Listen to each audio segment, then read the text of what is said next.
a Dolo, o a Flan, no sé quién viene. Dolo. Les presento a la hermosa Dolo de Cielo Invertido. Les paso el micrófono.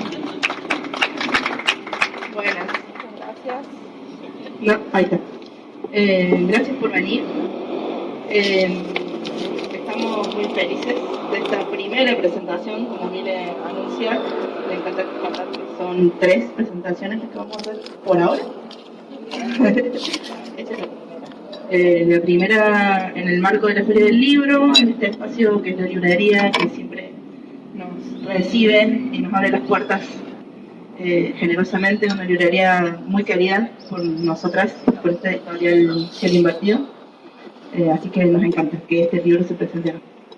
Y bueno, vamos a charlar sobre el libro. Le invitó a Pablo González Padilla a hablar con ella sobre el libro y sobre el proceso.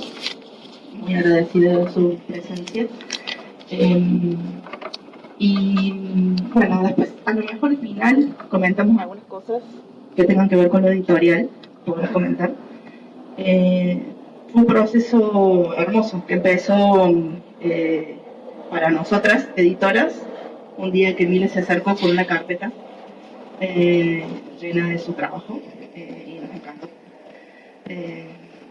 Y ahí empezó el proceso que tardó un tiempo, pero que fue hermoso. Y además del trabajo de Mile, sentimos que hay mucho trabajo nuestro ahí, literal, además del editorial particularmente, porque pusimos nuestras manos en parte del resultado, en la parte de los textos. Y entonces eso, nos sentimos bastante parte del libro, más allá de editoras, que acompañamos ese proceso. Así que bueno, nos encanta inaugurar la temporada de presentación del libro de Refugios. Y otra vez, agradecerles en nombre de la editorial que estén acá. Bueno, gracias por venir. Lo que tenemos pensado con Pablo es fluir un poco, vamos a conversar. Quien se siente interpelado, interpelada, quien tenga ganas de contarnos o preguntarnos algo. La idea es compartirles el proceso, compartirles algunos sentires y pensares en relación a Refugios. Gracias, Pablo, por venir. Pablo fue un profe mío en la facu, un profe que me enseñó más que dibujo, con el que aprendí mucho, no solamente a dibujar, sino también a mirar. Así que gracias, Pablo. ¿Querés empezar vos o crees que yo siga? No, dame a mí. Largo. Bueno. Buenas tardes, sí, yo nunca hice esto. Somos primerizos los dos. Sí. Solo di clase, nunca presenté un libro, no sé de qué se trata. Lo vi solamente por YouTube cómo se presentan los libros. Pero no, bueno, sí, conozco a Mile. Valeria, sí. Un protocolo, sea simpático first. No creo que me salga, pero no, cuando Mile me convoca a esto, me dice, mirá, primero que me gustó, ya cuando ella puso la preventa del proyecto, a mí me entusiasmó. Y sí, conozco a Mile, aparte con Mile hemos trabajado en una cátedra desde el 2020, justo en pandemia, para colmo, trabajamos en pandemia. Bueno, nos conocemos, digamos, y hemos charlado muchas veces. Y entonces yo dije, bueno, ¿cómo entrarle a esto? Y sí me pareció interesante esta idea de conversar. He tomado he sacado como algunos términos y me he permitido, digamos, tomar algunos párrafos de gente que me interesa para poder ver de dónde tomar esto y que creo que tiene que ver también con el proyecto que plantea la Mile. Antes de empezar así bien con el objeto en sí, el objeto libro, me pareció interesante primero es provocar esto de la conversación, que no es lo mismo que diálogo. Yo no soy muy académico, yo choreo de todos lados, suelo tomar citas y cosas del texto que yo sí he leído, no googleo, pero sí he leído.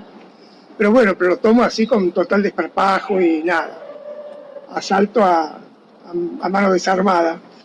Y he tomado casualmente esta idea de la conversación de una entrevista que le hace una vez a Juan Villoro, el escritor mexicano, que dice, Borges dice que toda la cultura proviene de un peculiar invento griego, la conversación. De pronto, un grupo de hombres decidieron algo extraño, intercambiar palabras sin rumbo fijo, aceptar las curiosidades y opiniones del otro, aplazar las certezas, admitir las dudas. De ahí proviene todo lo demás.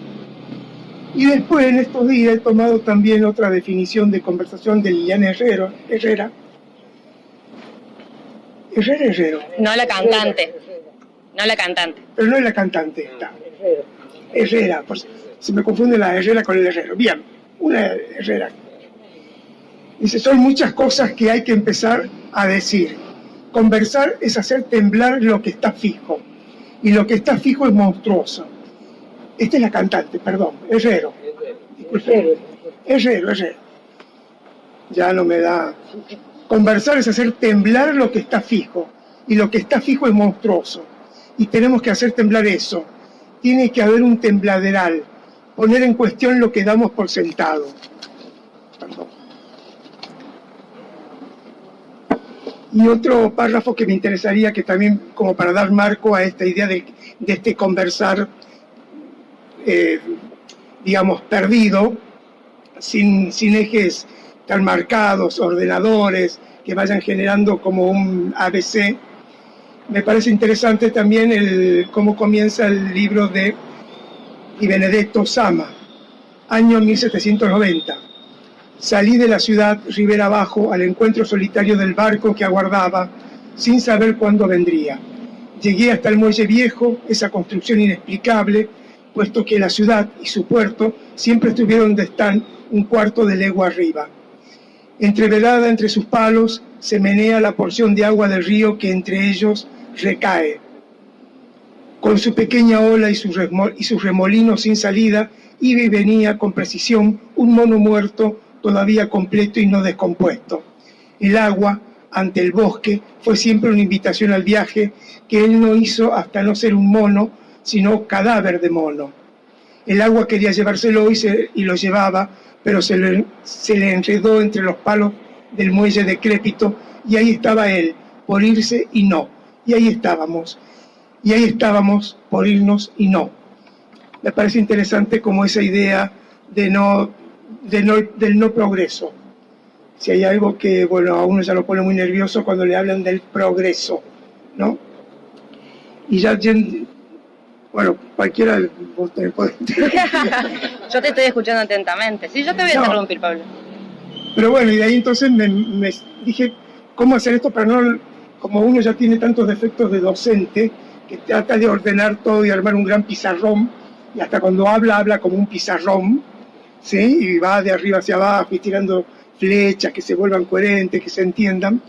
Entonces, bueno, yo me mandé con eso, y después me puse a leer el texto, y claramente ya en el prólogo que hace Gabriel Gutnitzki, que es una lástima que no haya querido venir, pero Gabriel, un querido compañero de la Facultad de Arte, y que, bueno, una persona muy, muy luminoso, sobre todo él sí sabe unir muy inteligentemente esa práctica docente con esa cuestión crítica, ¿no? Con esa mirada crítica. Será también porque escribió tantos años en La Voz del Interior. Era, digamos, no sé si llamarlo un típico crítico de arte, pero sí un buen comentarista de arte. Y en todo caso, como crítico, lo que sí aporta, que también acá lo hace a modo de ciertos términos, es plantear la crítica en esa idea del cribar, de darnos una herramienta, ¿se entiende? El cribar es herramienta que podemos separar, como quien dice, la paja del trigo, ¿no? Crítica viene de esa idea del cribar. Entonces acá también me parece que Gutnitzki casualmente tira unos términos que dije, para cómo entrarle al trabajo que presenta la Mile, y que no tenga que ver con el me gusta, no me gusta, o qué bonito, qué feo, cosas que son horribles para los docentes de arte. Para contextualizar un poquito, porque todavía no tiene el libro en sus manos. Salió ayer del taller. Para contextualizar un poco, Gabriel Gutnitzki fue la persona que yo convoqué para escribir el prólogo. El prólogo de este libro tiene un título que se llama Reserva de Vida, que es el título que eligió Gabriel de cómo le resonó el proceso extensísimo, que es un proceso que empezó en el año 2020 con la pandemia y lo convoqué recién el año pasado para que preste sus palabras. Al principio me dijo que no sabía, que qué sé yo, y después de la semana ya tenía el mail. Divino el Gabriel. Prolijo. Así que en ese prólogo, que es el que está hablando Pablo en este momento, es donde Gabriel nos presta sus palabras y donde nos invita a pensar este proyecto de una manera que yo no lo había pensado tampoco. Eso es lo lindo de otras personas que miran tu trabajo. Donde ya con su título, Una reserva de vida, me parece que es sumamente interpelativo en relación a la potencia que este proyecto tuvo, tiene, tendrá. ¿Qué decís vos, Pablo? Bueno, sí, casualmente lo que también hablábamos con Mile. Sí, es interesante porque acá dice, por eso no puedo dejar de pensar en estos refugios, sino como una reserva de vida. Interesante porque aparte hay que ponerlo, digamos, estamos en estos días casualmente atravesados por este término de refugios. Bueno, como todo tiene como casualmente en el proyecto de Mile, es una reserva de vida, y no solo el mero cuidado, digamos, de algo que amenaza, sino que algo que potencia la vida, ¿no?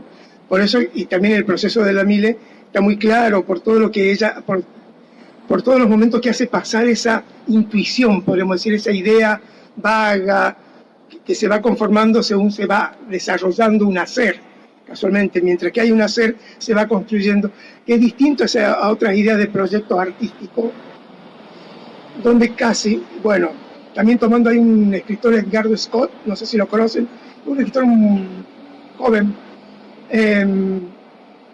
bueno, que tiene un librito que acaba de salir, que es escritor profesional, y él dice que eso, que algo que se da en esto del EP, del escritor profesional, es que ya están pensando en términos de producto, ¿no? De ese objeto acabado, porque claramente están siendo marcados por una lógica de mercado. Entonces ya hay que pensar en esa idea como de producto. Y lo que más interesante tiene el proyecto de la Mile es que está perdida. O sea, que anduvo navegando esa idea de que no concrete en algo que tenga que ver con esa lógica de producto, ¿no? Pues ya esa de ponerse a hacer los calados. ¿Quién de los aquí presentes siguió el proceso? Levante la mano, ahora vamos bien que nos cuenten. Por acá por internet, ay, hola, por allá, ¿no? Sí, vamos con una seriedad, lo dice la Pau. Por acá, mi mamá abre los ojos, no tenés Instagram, mamá. No le vas a poder seguir. No mientas. Bueno, les contemos un poco, Pablo, ¿querés? Nosotros ya nos juntamos, ya nos emborrachamos. Ya estamos hablando del final, claro. Contanos. Ya estamos spoileando todo. ¿Se acuerdan del 2020? Que vino una pandemia. ¿Cómo la pasaron ustedes? Muy bien. ¿Muy bien? Ay, ¿cómo no me fui a vivir con vos? Leyendo, haciendo un montón de cosas. Leyendo. Bueno, qué suerte la tuya. Pocos pueden dar esa respuesta. Me alegra que haya alguno que lo dé. Crucigramas. Bien. Estuvimos encerrados mucho tiempo. Yo estuve mucho tiempo encerrada con una compañera, con una gran amiga con la que por suerte nos llevamos muy bien. Pero en ese momento yo trabajaba en gastronomía. Y la gastronomía tenía ese problemilla que fue una de las más afectadas a la hora de retornar a los puestos laborales. Por lo cual mi situación era bastante precaria, vamos a decir. Y en esa angustia y en el estar todo el tiempo encerrada, volví a fumar, malísimo. Pero lo buenísimo, ¿vos fumás, Pablo? Pero lo buenísimo es que me abrí un Instagram para consumir memes, para reír un poco. Y ahí en ese momento había muchas cosas en Instagram, había vivos y había gente que hacía cosas y gente que te invitaba a hacer otras y de golpe era un boom de cosas pasando por Instagram o por Facebook, la necesidad enorme de estar cerca de alguien. Y en esa ausencia fue que apareció esto. Sararón. Misterio. ¿Quieren que les cuente? Apareció una consigna. En realidad empezó como un juego. Una consigna en Instagram que se trataba de mandar una foto del lugar que consideraban su refugio en aquel entonces. Acá estoy viendo a alguien que me mandó un refugio, por eso también. Hay gente que no conozco, que no le puse cuerpo todavía, de gente que mandaron sus refugios, pero era una consigna muy sencilla, mandar una foto y un breve texto. A partir de ahí es donde se origina, donde empieza esto que en su momento no fue un proyecto, bien dice Pablo, estaba un poco perdida, Pablo, es verdad, bastante, en general, no solamente la producción. Empezó como un sostén, empezó como una búsqueda de una forma de habitar el tiempo. ¿No les pasaba que los días no eran larguísimos? Que de golpe se hacía de noche y no sabíamos en qué momento, y de golpe uno se levantaba a la madrugada y ya creía que era otro día, pero todavía no. Y no se terminaba nunca. ¿A usted pasó eso? No tanto. ¿No tanto? A mí me pasó un montón. Yo vivía en el centro, acá un par de cuadras. Claro. Vivía acá nomás, donde la primerísima vez que salí al mundo exterior, salí a comprar algo, y sentí que me estaba a punto de, no sé, estaba cometiendo el peor delito de la existencia, de mi vida. Mucho miedo al salir a comprar algo. Claramente ese algo ya sabemos qué es. ¿Ya se lo imaginaron? Sí. Muchos. Bien. Entonces, en este inicio es donde empieza esta búsqueda de conexión con otros. Ese creo que fue el principal motor. Y creo que también es la necesidad de una mirada, la importancia de una mirada del otro. Una mirada que sea amable, que sea cuidadosa, que sea cariñosa en un momento de tanta dificultad, ¿no? Sí, bueno, esto de la pandemia va a dar para... Y lo que contaremos cuando ya nos hayamos olvidado lo que exactamente poner en los... Y empecemos a hacer una épica de... Porque yo mismo, ¿quién la pasó peor? Pero sí interesante me parece lo que tira la Mile, porque es... Todos tenemos, no sé, todos, bueno, no universalicemos, pero yo también empecé con un proyectito de escribir y dibujar. Al día de hoy no puedo ver eso, es insoportable. Va a volar en el primer asado que haga, algo así que... Porque es un horror verme ahí. No, es una estupidez. Pero por eso hay que soportar, digamos, para que esto se vuelva, como dice Berger, objeto de ofrenda, ¿no? Cuando él describe la idea de taller, que lo hablamos, creo también, sí. Bueno, eso, cuando algo... No, pero la anécdota viene al cuento, porque él está dialogando con Yves Berger, su hijo. Entonces Yves Berger le dice, pero mira papá, vos cuando describías el taller de ese artista amigo tuyo, en donde pintó toda su vida, era un desastre, era un caos. Y le dice, bueno, a mí, le dice el hijo, me parece que tiene la forma como de un estómago, o lo puedo relacionar con la idea de un estómago, donde entra toda la porquería y sale algo interesante. Y él dice, bueno, yo invertiría esa imagen y diría que el taller es donde ingresa la mierda y sale un objeto de ofrenda. Entonces me pareció interesante, bueno, yo quedé en la mierda. El objeto de ofrenda se lo debo. Por eso, y de ahí que uno puede ver que casualmente el proceso que hace Mile, porque cómo sostener, porque yo no quiero revisar todos los mensajes, uno lo ve en el libro y parecen haikus. Son destellos poéticos, así, bueno, más la edición, vamos a decirlo. Toda esa cosa de texto visual, de poesía visual, que conforman esos textos, pero supongo que habrá habido otros que son más tango del peor, mal escrito. Ponele. No. Sí, hay de todo, hubo de todo. En total me mandaron más de 60 refugios. Esa foto con sus textos, que lo piola que tuvo ese momento, como estábamos todos jugando un poco, intentando no aburrirnos tanto, nadie le puso demasiada cabeza. No están duros, no está los textos no tienen pretensiones ni de estar bien escritos, ni de ser coherentes. Lo único que sí es sumamente transparente y honesto es la foto que eligieron, el lugar que se predispusieron a fotografiar y a enviarlo. Ese gesto, ese acto generoso de compartir ese espacio que solamente era de esa persona. si en el caso que viviese sola, ¿no? Y a partir de ahí, esto que decís de, bueno, lo que parecen haikus o que parece una ofrenda, fue un proceso de transformación enorme. Porque esas fotos, hay pocas personas que las conocen, eso está muy en el vínculo 1 a 1 que hemos tenido con esas personas. Y esa foto fue punto de partida de todo este viaje.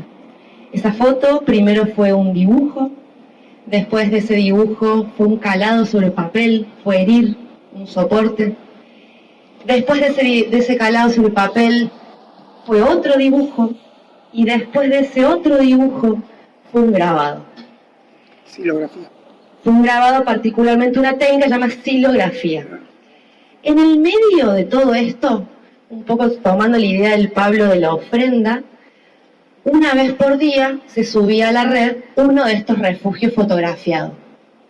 De esta manera, a medida que iba avanzando el proyecto, que duró 2 meses, si fueron más de 60, duró 2 meses, había muchísimos refugios donde mucha gente que quizás no envió sus refugios sí se sentía reflejada en el refugio de otro. Se invitaba a habitar ese espacio, es como que nos invitaron al living, nos invitaron a la casa a compartir, aun cuando era imposible y cuando el otro era un peligroso, una persona que nos podía hacer mucho daño. Esta cosa del barbijo, de los 2 metros, de la burbuja, ¿se acuerdan, no? Del contacto estrecho y de hacernos todos los testeos de COVID por las dudas. Toda esta cuestión sanitaria versus una noción de cuidado. Me parece que algo que sí tuvo este proyecto, tanto para mí que lo hice, como para las personas que compartieron, espero su respuesta cuando termine esta frase, a quienes compartieron, que algunos veo, me parece que hubo una noción de cuidado muy importante, una mirada amorosa, cariñosa, cálida, y un pequeño, hasta una pequeña caricia, ¿no? Como cuando te sentás al sol y alguien te lee en voz alta, tomando un té. Falta el sol. Falta el sol. Bueno, la luz. Sí, bueno, yo no viví total. Bueno, sí me parece interesante de cómo el cuidado se volvió una política, ¿no? Cómo se politizó el estar siendo, el estar ahí, en esa relación con esa otredad amenazante, bueno, que enfermaba. Y los que tenemos la suerte de haber pasado los 60 en esta pandemia, es que tenemos que ir al súper a las 6 de la mañana. Y donde había gente que ya a esta edad nos ponemos muy tarados y taradas y tarades, donde pero nos echaban alcohol así, pero una relación así horrible, como de esconderse atrás de la góndola, porque ahí viene bueno, el Carrefour a las 6 de la mañana es terrible. No hay nada más deprimente, ni drogado entraría a llamar al Carrefour. Pero bueno, entonces sí me parece interesante esto que dice la Mile, que ella pone entre el enfoque médico, esto de patologizar, o sea, una vida patologizada, viviendo al borde de la enfermedad, de que algo nos pase con esto de la enfermedad, aparte para un asmático crónico, por eso si fumas me decís, para un asmático crónico esto era, y la neumonóloga, Pablo, cuidado que tenés 20 días si te llega a pasar algo, bueno, ahí va. Pero aparece esta idea así del cuidado, ¿no? Que no es lo mismo el preservarse de un marco de patología que rondaba a esta idea de una política del cuidado, y donde aparecería así la idea de lo amoroso. Y lo último, tenés esa foto, yo no vi las fotos, no, sí vi las fotos, claro, me las mostraste. 2 te mostré. 2 o 3, sí. Me mostró algunas fotos, pero me parece más interesante, bueno, hasta no verlas, que son espacios claros, son de rincones, donde no hay, perdón, no hay composición, digamos.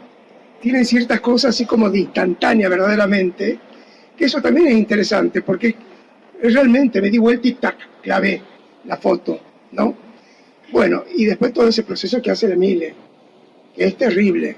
Perdón, y la xilografía, bueno, sí es ese calado que se hace en madera, y a mí también eso es lo que me entusiasmó cuando ella bueno, ya cuando presentaste la preventa, porque tiene que ver con esa idea de lo gráfico. Entonces no estamos romantizando la idea del rincón donde me tuve que esconder porque la enfermedad estaba en la puerta. La xilografía es una técnica y en realidad como la instrumenta, digamos, la Mille. Es muy dura, si se quiere. Es muy, no sé cómo decirlo, ¿no? Es dura. La miro a la compañera Alessandra, que también es grabadora, pero tiene una cosa como muy rotunda. Y esa representación, bueno. No tiene grises. Sí, eso. Es muy seca, digamos. No es algo, las hay de todos los colores, ¿no? Si uno ve hasta el mismo famoso Escher, pero lo que la xilografía que elige la Mille es una cosa, pero más que me rechaza, que me dice, mira qué bonito donde yo estuve con él, ¿no? Algo de ese tipo. Me parece muy lindo porque no hay una artisticidad, digamos, no es como una excusa para desarrollar una artisticidad o ciertas ideas estéticas, estas placenterosas, digamos, sino que una cosa muy dura. Bueno, eso. Yo usaría otra palabra en vez de dura. A ver. Usaría la palabra despojada. Ah, también la tenemos. Usaría esa palabra. Para quienes no conozcan la técnica de xilografía, veo algunas hilvirenses. Para quien no conozca la técnica de xilografía, es una técnica de grabado sobre madera, muy vieja, una de las más antiguas, que lo que consiste es en un taco de madera, traje un par para después mostrarles, en un taco de madera se hacen huecos, se hiere ese material, se lo lastima, con unas herramientas que se llaman gubias. Con estas herramientas, que serían la extensión de tu cuerpo, como si fuese un lápiz o un fibrón cuando anotamos un teléfono y cuando estamos hablando por teléfono, hacemos nuestra imagen. Pero la complejidad que tiene esta técnica no es solo la dureza de un material como la madera y la rigidez de una herramienta punzante como la gubia, sino que lo que tiene es que está al revés, está todo opuesto. Está en espejo y está inverso. Son dos procesos distintos lo que tiene esta técnica. Por lo cual lo que estás haciendo es exactamente lo contrario a lo que vas a ver. Esa complejidad, esa distancia que hay entre lo que te estás imaginando, lo que estás viendo en la matriz y lo que después queda en la estampa como producto, se nota mucho con las palabras, sobre todo, que quedan al revés, no son ilegibles. Pero también suma algo a la complejidad de este proceso, me parece. Y retomo tu idea de perdida. Hay algo, ella volvía de nuevo. Nada nuevo, decía. Esta idea de perdida me parece que es una palabra bastante clave dentro del proceso, porque no había un proyecto, no había un punto donde llegar, no había un objetivo claro, había un sostén, había una necesidad de algo que entusiasme, algo que dé motivación, algo que dé un propósito. Y este propósito terminó siendo una mirada orientada a otros, a otras. Desde lo que a mí me sale a hacer, que hacer grabados, de un lugar muy, muy tranqui, el intento de hacer algo. Pero en esto estar perdida, las imágenes, al estar al revés, muy pocas veces uno las puede dimensionar completamente hasta el final. Todo habla de estar perdida. En el durante, en el entre, en el después y en el final. Mientras Pablo sigue hablando, yo voy a buscar las matrices, así ustedes las ven.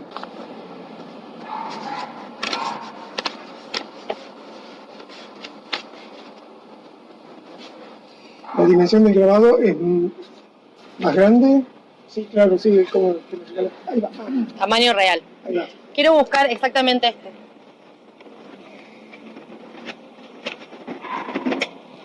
Bueno, les presento, esto es todo refugio. Acá están todas las matrices. Y eso que ven ahí... Ah, ¿me cambiaste? No, bueno. Acá está, pero lo encontré rápido, mira. A ver, vamos a hacer una parte bien didáctica. ¿Están viendo bien esa imagen? Bien. ¡Ay, tengo asistente!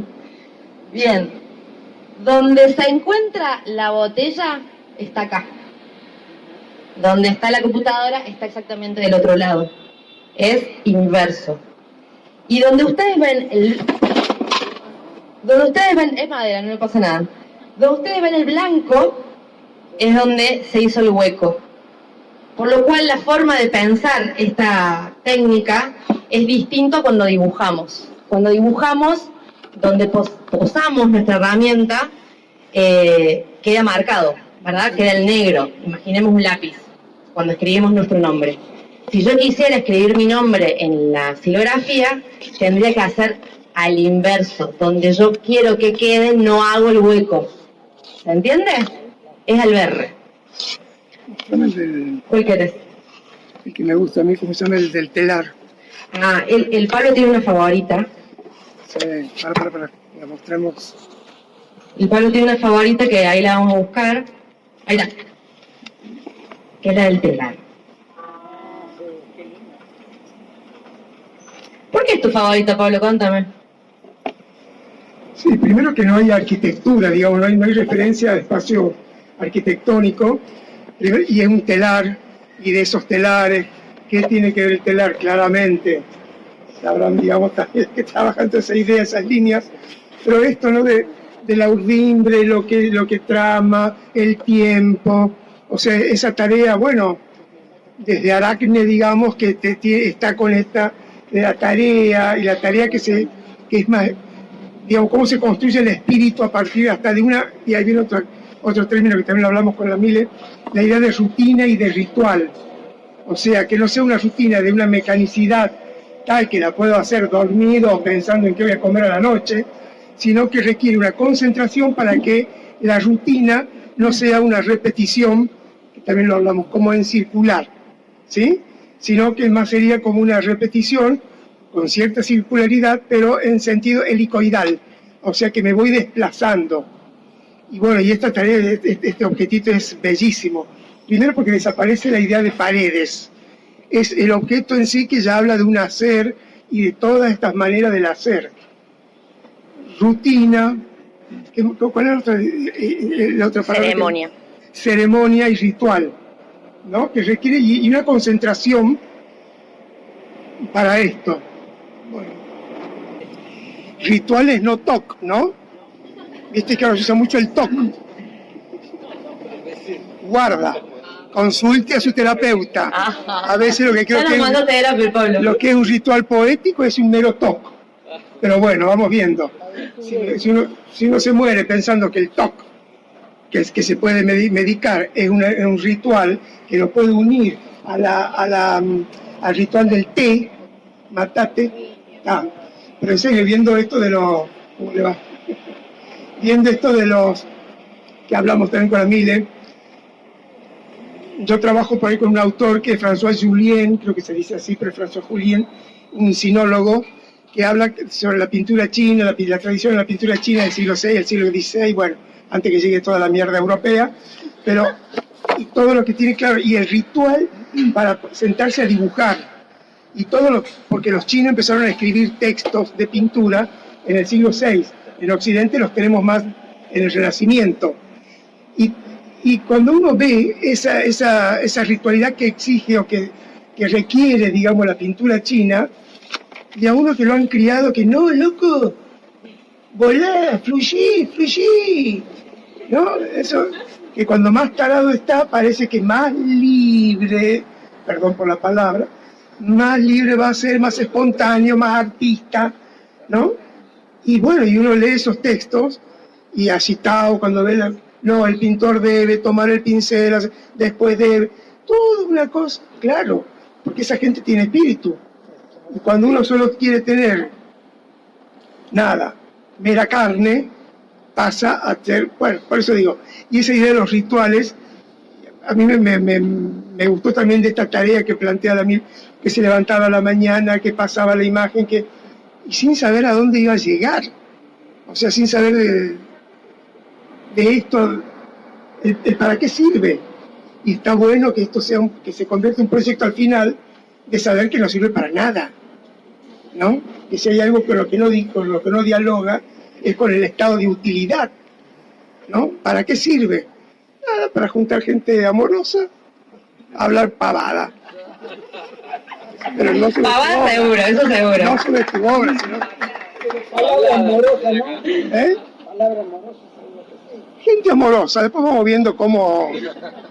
¿Cómo hablamos? cómo... Te voy. Vamos de a poco. Yo quería hacer un poquito el acento en los rituales. Porque en este proyecto la palabra ritual, que se puso muy de moda también en la pandemia, ¿viste? Como prender la Zoom, me parece que entra como algo que fue muy importante en mí particularmente con este proyecto, que es por eso que para mí, vuelvo a nombrarlo, fue un sostén. Yo había perdido mi propósito, de alguna manera. No tenía trabajo, estaba todo el día encerrada. Cociné muchísimo, pero ya después no quería cocinar más. Limpié muchísimo, pero ya después no quería limpiar más. Yo hice lo dijiste, todas las plantitas que podías, no tenía más lugar para más plantitas. Entonces de golpe era como, bueno, ¿qué hacer para no perder la alegría? Un poco. Yo lavaba los platos poniéndome Britney Spears y la luz de boliche atrás, porque no sabía cómo mantener la risa. No se preocupen, es de madera, no se rompen. Pero bueno. ¿Te dio por leer? Sí, por supuesto que leía. Leía mucho. Al principio leía mucho sobre informaciones que tenían que ver con situación mundo. Después decidí no hacerlo más por una situación que me hacía mucho daño. Después leí poesía, releí los libros que ya tenía, descargué 1000 PDFs.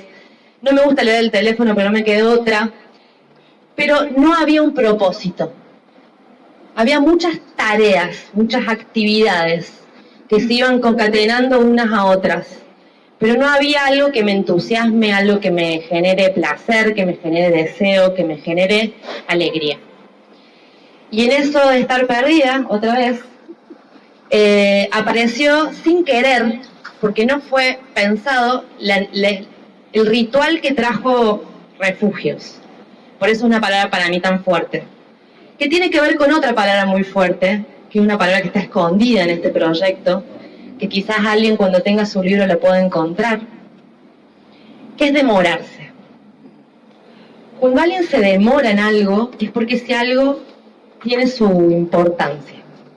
Demorarse, por lo menos para mí, implica presuponer que esa cosa va a durar, presuponer que esa cosa no la voy a consumir, sino que la voy a usar. Esa cosa está para mí, por eso me demoro, me tomo mi tiempo para poder degustarla, para poder desarrollarla, para poder romperla si quisiera, pero es algo que yo lo uso. Y en ese ritual, que no tiene que ver con un ritual volado, sino que tenía que ver con una conexión muy interna, que tenía sus acciones como todo ritual, pero siempre que uno entra en un ritual, uno de alguna manera deja de ser uno mismo, está entregado a ese hacer, ¿no? Los rituales generalmente tienen eso, que tienen una serie de pautas, de pasos, pero en esas pautas y pasos nos invitan, nos ayudan a poder conectar con situaciones internas o colectivas si uno lo hace colectivamente. Pero uno sale un poquito de sí, a pesar de estar conectado consigo mismo. ¿Me siguen? ¿Les parece que estoy diciendo pavada seguro? Pavada seguro, Pablo.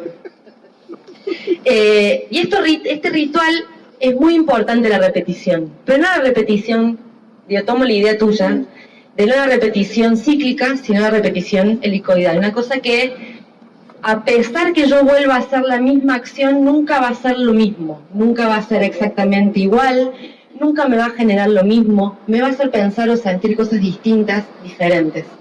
Y en esta repetición, que es lo que básicamente hace que se distinga de una rutina, digo, una rutina es te levantás, te cepillas los dientes, te sacas pijama, en el mejor de los casos. No sé si ustedes cuánto tiempo pasaron en pijama en la pandemia. No es una concatenación de acciones solas.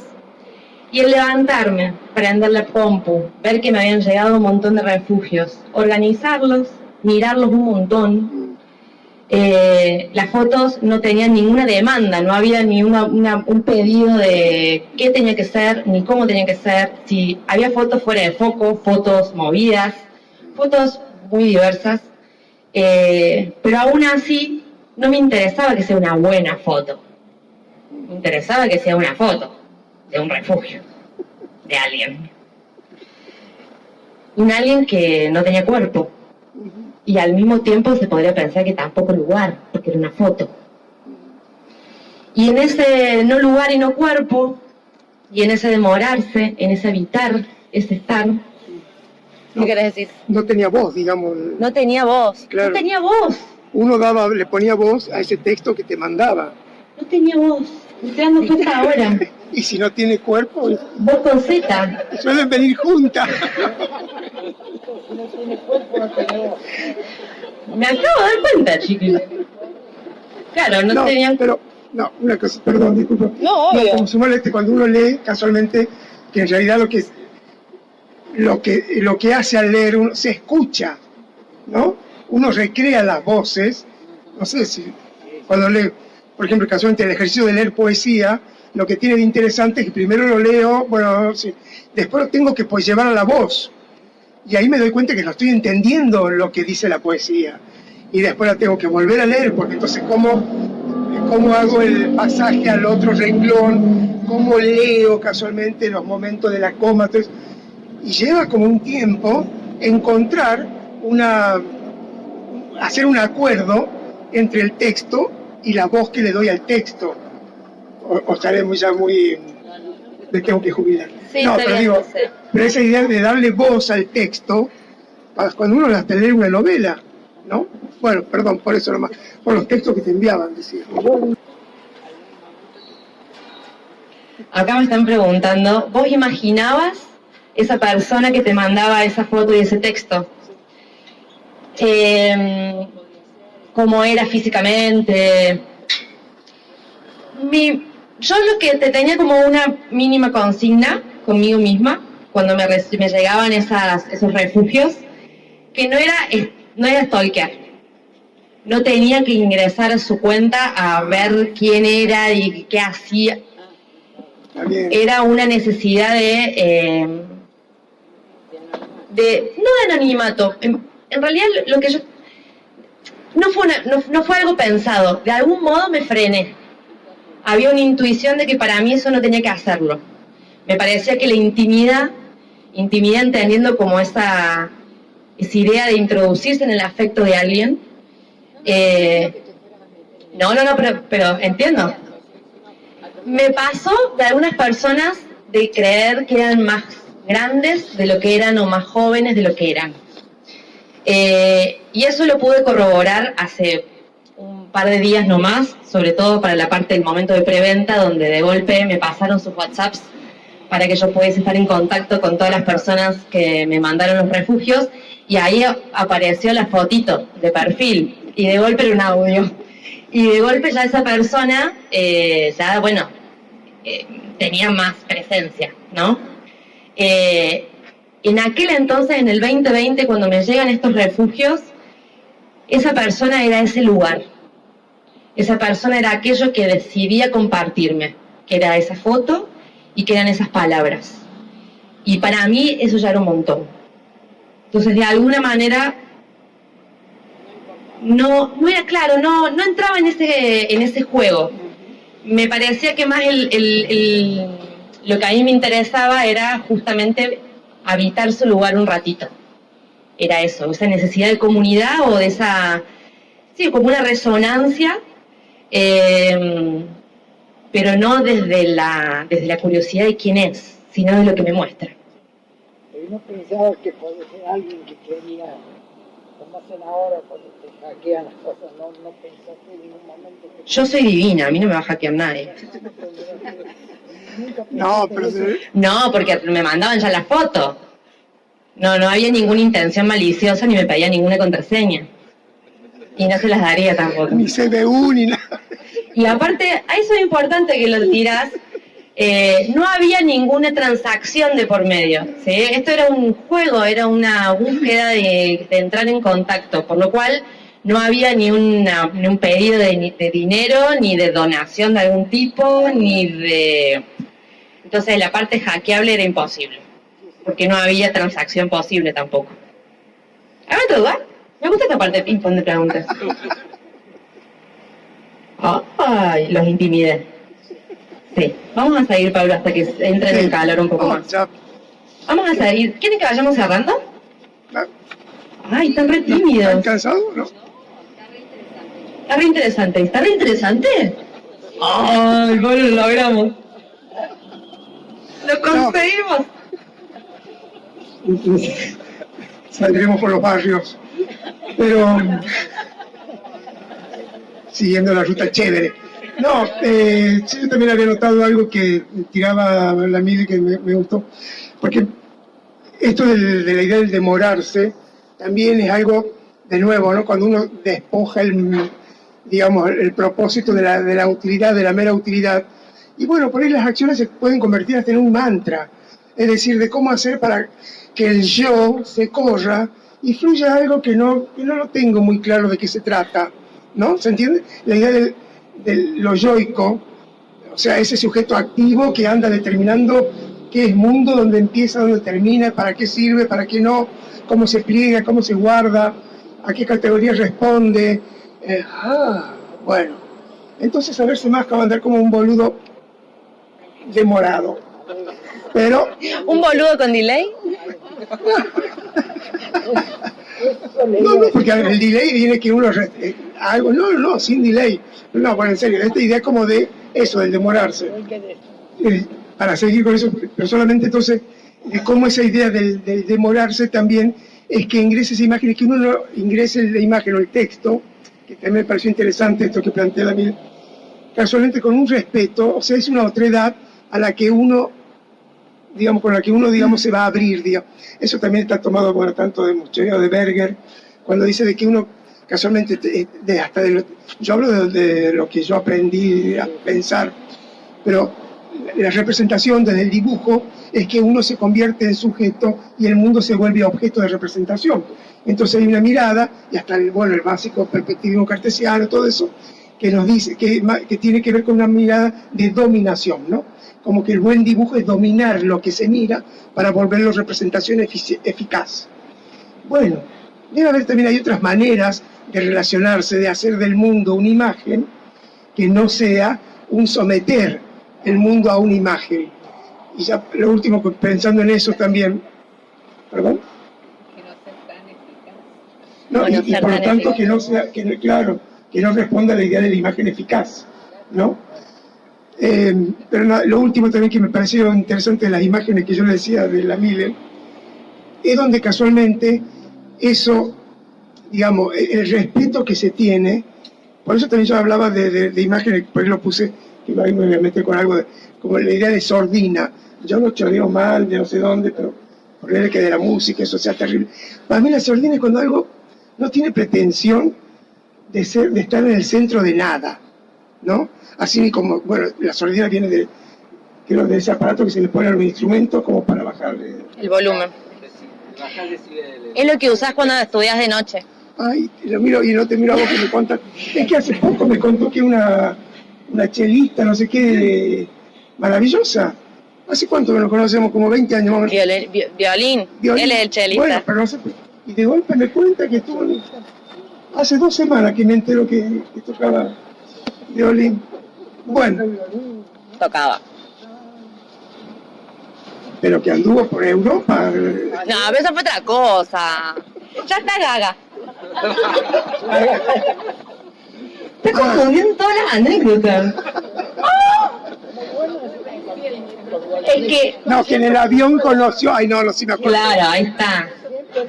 Yo les fui contando anécdotas de mi infancia. Nos juntamos a conversar del libro y este libro desprende muchas cosas. Y aunque creíamos en algún momento no estábamos hablando del libro, nunca dejamos de hablar del libro. Estuvimos hablando de distintos refugios que siempre son fugaces, son chiquititos, son transitorios, no son fijos. y fuimos pasando un poco por nuestra biografía anecdotaria. Pero algo que tiene este proyecto es que no es anecdótico, y eso me parece que ibas a esta idea. No hay anécdota, no hay un chiste, no hay una búsqueda de efectividad en lo que cuando uno cuenta una anécdota se mata contando la historia, es para que el resto diga, ¡ja, ja! Aprendí algo con tu historia. No hay eso. Lo que hay es un intentar entrar en contacto. Nada más. También hay una búsqueda del tiempo, que ya lo hemos hablado un poco, pero tiene creo que otro eje muy importante tiene este proyecto es el tiempo. El tiempo de estar, el tiempo de mirar, el tiempo de producir. Ya tiene 3 años este proyecto, por lo cual tiene su tiempo. El tiempo de hacer las silografías. El tiempo de hacer los textos, que se hicieron con una técnica que le hicimos con Fly y con Dolo, en un taller que no es el mío, del Bien de Espejo, sino que se llama Tinta Negra. Se llama Letterpress, es otra técnica súper vieja, inicio de la imprenta como tal, 1400 y Chirola, que también mucho tiempo demorarse, la atención muy finita de milímetros, porque no podía tener ningún huequito para que se pueda salir bien la impresión, que de esa manera se hicieron los textos. Y esos textos que habían quedado en algún momento como acompañantes de las fotos, recobraron su voz. Recobraron la voz, porque fueron, menos mal, porque fueron recuperados y fueron utilizados para este proyecto, y son los que acompañan cada uno de sus refugios. Que después acérquense y vean el libro, que está precioso. Me gustaría que vayamos cerrando. Sí. Me gustaría que compartas alguna última mirada, y después me gustaría compartirles a ustedes a lo que escribí. ¿Les parece bien? Debe ser muy bueno lo que has escrito. Ay, debe ser muy bueno, obvio. No nos adelantemos, vamos bien. Sí, no, yo para... No, sino la grande, hablamos. No, también tirando esto que decía, cuando hablamos de hasta que por qué eligió esa técnica, a mí me pareció interesante eso, que no se vuelva anecdótica la imagen, y que la imagen, entonces, pero ahí viene una cosa que yo tampoco la tengo muy clara, pero en todo caso, que esa representación mediada por esa técnica, la representación de esa foto mediada por esa técnica, que es la silografía, no se esconda detrás de una imagen de interior, no sé si se entiende el rulo, por ahí estoy ya como rizando el rizo, pero digo, de cómo no hacer entonces una imagen, y es la técnica, y hay algo que se vuelve interesante, que yo le decía tomando, que no gane esa dimensión transitiva que tendría la representación del grabado, es decir, que yo no vea casi grabado y vea ese interior, o esa mención a una fotografía de un interior, ¿sí? Yo veo un grabado. Entonces, a mí eso me parece que como viene más a primer plano esa dimensión reflexiva de la representación, que vuelve sobre sí, cómo está hecha, todo lo que requiere hacer esa representación, ¿sí? Eso es lo que me parece también como encantador del trabajo de la Mile. Y la otra, bueno, con los textos, esas cajas de texto, eso es joyita. Y ese diálogo que acabamos, digo, porque amigo de la compañera, que es esa cita a Romero, con esas tipografías, esa idea de cartel, de texto así rotundo, de la palabra seca, el término que es maravilloso, es muy lindo. Bueno, nada, la editora, la artista, al cielo, pero es muy copado esa relación. Entonces, tal cual, el texto no viene como el pie de la imagen para generar una relación poética, tiene su autonomía, ¿no? O sea, tiene es una poesía visual, le llamábamos los Dorados 70, digamos. Sí, el grabado no se convierte en ilustración. Claro, por eso no es una relación unívoca, digamos, mirá, claro. No, el texto es una cosa y paso a la imagen. Eso. ¿Alguien quiere decir algo? Porque voy a leer. ¿No? Miren qué lindo esto. Esto está hecho en Letterpress. Esta técnica muy vieja, que es una técnica que es como hacer un Tetris con letritas. ¿Cómo se llama? Letterpress. Letter significa letra, press, presión. Letter. Bueno, yo, porque estoy muy agradecida yo con este proyecto, me ha traído muchas alegrías. ¿Me ayudas con esto? Sí. Está recién salido. ¿Este es el mío? ¿Este es el mío? Está recién cortado. Quiero los agradecimientos. A mí este proyecto me ha traído muchas alegrías. Me ha traído muchos aprendizajes. Y me ha permitido armar una comunidad de resonancia, donde yo me puedo sentir cómoda y segura, y creo que muchas de las personas que están ahí también. Ah, la mirada una en la refugia. Y estoy muy agradecida porque también me hice encontrar con las chicas de Cielo Invertido, a Fla y a Dolo, que son dos genias. Adentro hay una mesita con todas sus producciones. Yo recomiendo que las vean porque es una más preciosa que la otra. Así que muy agradecida de ser parte del catálogo de Cielo. Y hablando de agradecida, me gustaría cerrar el día de hoy, primer día. Espero que no hayamos estado tan mal. ¿Estuvimos muy mal? ¿Mareamos mucho? ¡Ay, qué buenos que son! Bueno, gracias. ¿Por qué líder? Ay, les cuento, la próxima voy a cantar. Bueno, hasta ahí llego. Pero, sí, claro, mirá.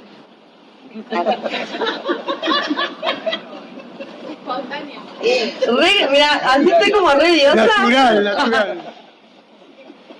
Sí, claro, puedes sacar todas las fotos que quieras. Me perdí lo que estaba diciendo. ¿Qué va a cantar? Que la otra va a cantar. La próxima presentación voy a cantar. No, en esta no. No, a mí no me llaman. ¿No querías poner la voz vos? Bien. No, me gustaría leerles lo que escribí.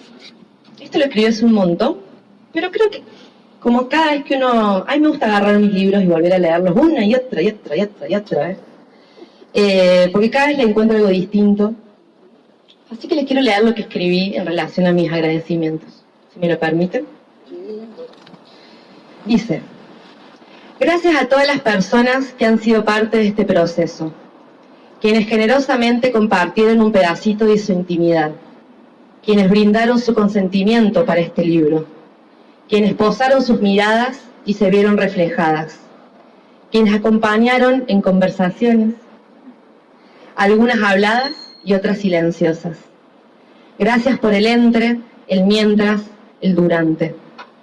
Gracias por los espacios que sostienen y abrigan el alma.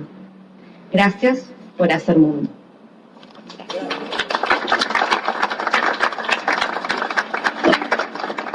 Y gracias como excusa de encuentro también, ¿no?